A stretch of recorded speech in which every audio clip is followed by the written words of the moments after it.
Hello friends, welcome to our YouTube channel.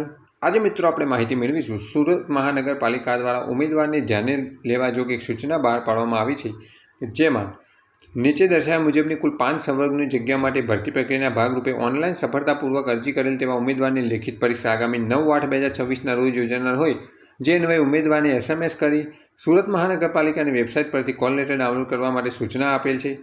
Radiography technician, planning assistant, medical officer, maintenance assistant, electrical, technical આસિસ્ટન્ટની લેખિત પરીક્ષા આગામી 9/8/2026ના રોજ યોજાશે.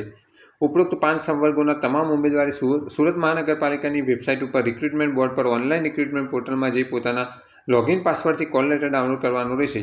વધુમાં ઉપરોક્ત યોજના લેખિત પરીક્ષા સંદર્ભે પરીક્ષાનો સિલેબસ, પરીક્ષા અન્વયે ઉમેદવાર માટેની સૂચના વગેરે સુરત મહાનગરપાલિકાની વેબસાઇટ પર અગાઉ પ્રસિદ્ધ કરવામાં આવેલ છે, જેની સંબંધિત ઉમેદવારે નોંધ લેવી. એડમિનિસ્ટ્રેટિવ ઓફિસર, સુરત મહાનગરપાલિકા દ્વારા ટોટલ 5 કેડરની લેખિત પરીક્ષા 9/8/2026ના રોજ યોજાવાની છે, જેની સંબંધિત ઉમેદવારે નોંધ લેવી. Thanks for watching this video. Thanks and good bye.